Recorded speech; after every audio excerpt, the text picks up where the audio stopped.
Alright, what's going on, guys? It's Jeff, and happy Halloween! Doesn't really feel like Halloween, but it is, so, since it's Halloween, we already know there's only a couple days left until, the new Call of Duty comes out. That's always the case. So we got Halloween, the UFC event was going crazy. This is probably gonna be my last Cold War video, I think. Massive upset in the UFC card, and holy moly. Oh yeah, and also... Use code JEB, by the way. GFUEL's restocked a lot of the flavors and stuff like that, so you can head over there, use a code for a discount. If you use code JEB, I appreciate you. I even have some people that tweet at me and shit like that. Hey, dude, I used your code, and thank you. So what are we gonna do today? So for the final video, I mean, since it's Halloween, I could probably do, like, Scream Deathmatch, I guess. Yeah, I'll do Scream Deathmatch. Why not? I actually tried making a video on this game mode in particular, and it turned out that the entire thing was completely muted when I did it. I had a lot of fun doing it as well. So I played this game mode before. Run, Billy! No! I know, help it out. Wait, how doesn't he see these guys? Oh my god, he just ran by me. I'm not the killer. Kill all of you? He's just walking past it. Wow, this guy is not a very good killer. That's it. Wow! Pretty much have an endless supply of G Fuel in my house to the point to where since I'm doing everything in my house and moving all this shit around, I actually don't know where I have space for things anymore. I might be fucked. I might have to start consuming a lot of it. I mean, we could do Halloween Nuketown as well. Black Ops Cold War. I wouldn't say anything is particularly wrong with this game. I just think that this game came at a bad time. After they had basically spoiled everybody with how Modern Warfare felt in terms of its movement and gun feel and everything like that, to have a game that is back on this quote classic or the older style of Call of Duties in terms of movement and gunplay and weapon dynamics and stuff like that, like bullet travel and velocity and things like that, they were basically non-existent up until that point. So everything really changed with Modern Warfare. I think Modern Warfare did a lot of good things for the series, but in terms of its design, it was kind of weird. That's where Vanguard steps in. We'll see how that goes throughout the year, and I'm sure we'll find the problems with that game as well. But worst thing that's gonna happen to me is somebody spawning on top of me because I'm playing on a game mode that has like 20v20. All my classes are just fucked up because I didn't really take this game seriously for the past I don't know how many months at this point. Once I completed this and did Dark Matter and Dark Aether and all that shit, it was over. I think Cold War would have been fine if it had come before Modern Warfare, but yeah, that's not how it worked out. So all the people that, you know, hop back into the series thinking that every game is gonna feel like Modern Warfare 4, no, that didn't happen. They're expecting like the same type of mechanics and feel of the game, and then when they didn't get that, it was like, wait, this game is not it. I knew as soon as I felt the game that a lot of people would be put off by that. I personally like this style of gameplay just because I had played like this for so long, but I'm not gonna say that. I actually don't even understand what my classes are. Like, I'm actually very annoyed right now. What even is all of this shit? Why do I have all of this? I don't even understand what my classes are. I stopped caring a long time ago. I don't think Cold War is necessarily a bad Call of Duty. Why does my character yell? I understand that it's like prop hunt, but why does he yell? Nothing scary has happened. That is not how any human being has ever reacted in the history of all fear. No human being has ever acted this way. You don't just blurt out and scream bloody murder just for the sake. I wish it was scary. He just walked right past me. Wow. This guy was so entranced in thought about that singular kill he got on a character just laying there that he missed the other dude just laying there. So impressed with himself. I'm proud of you. Yup, he's just gonna get him killed. Oh god. Oh god, he's really close. Oh lord, he's really close! Oh, he hit him in the ass! Oh, he's dead. He's dead. He's dead.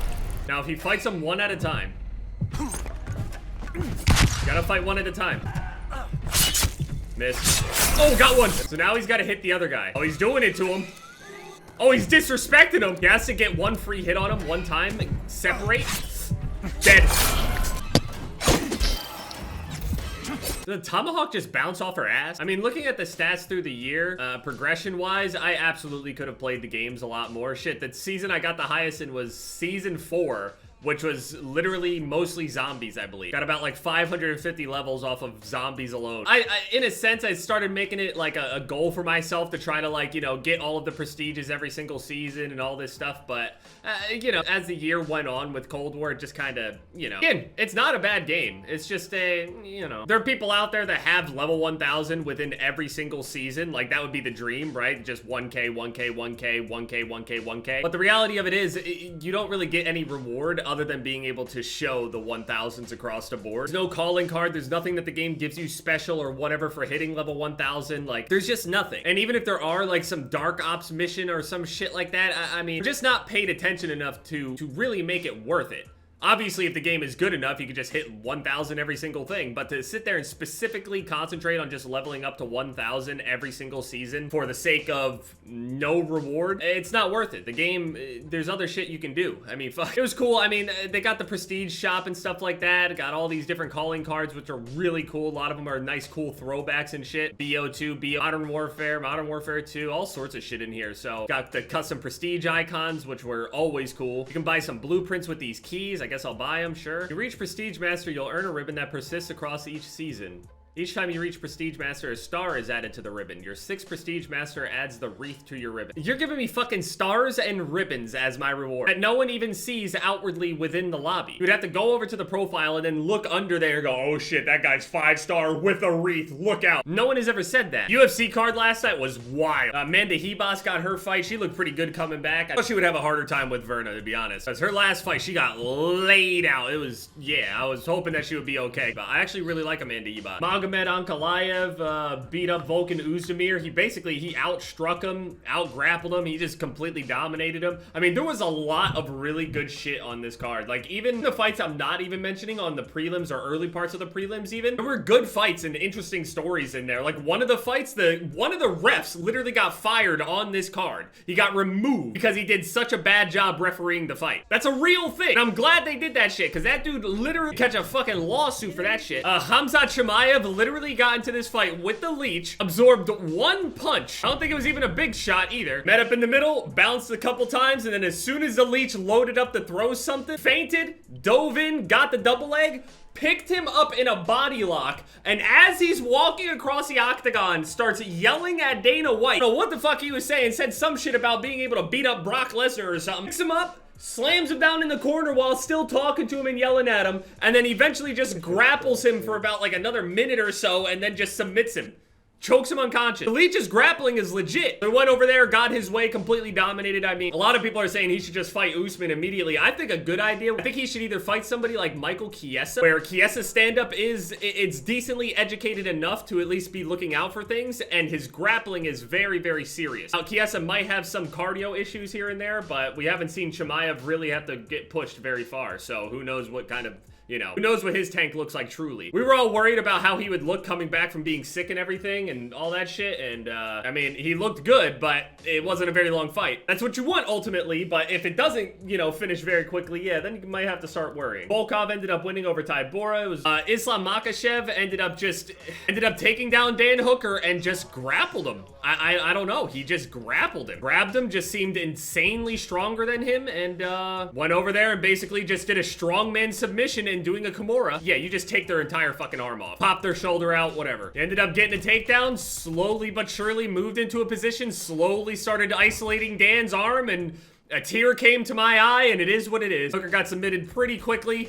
Luckily he didn't take a ton of damage in that process, and neither of them did. I'm sad to see Dan lose, but I mean, even he fucking tweeted out a picture of him just like dabbing his tears with fucking dollar bills. Listen, as long as you don't take that too hard, I mean, that matchup just sucks ass. I can't wait to see how people figure out how to deal with this style of like insanely powerful, like grapple wrestling kind of thing. I'm waiting for people to figure out how to counter this kind of shit. It's always fun to watch the game evolve and see what people do. Like for a long time, people have no idea what to do against jiu-jitsu and shit. Early into MMA, a lot of people just had no idea what the fuck they were looking at. People had no idea what they were looking at with the Gracies, for example. Eventually, people are gonna figure out how to counter that style and prevent people from doing any of the handcuff or trap your legs and like lace them together. It's weird. Jan gets a unanimous decision over Corey Sandhagen. I thought it should have been like a split decision, to be honest. I thought it was 2-2 going into the 5th round, and the 5th round was decently close. But apparently I'm wrong. At least 2 of the refs said it was unanimous, at least 3 of the rounds to Jan. So, Peter Jan, not Jan Blachowicz. I'm sad for Corey Sandhagen, but he didn't even seem to take it too insanely hard, I guess. I hate, on top of like me watching my favorite fighters lose and shit like that, I also hate watching them like, you know, emotionally take it bad. Like, obviously being disappointed is normal, but like just,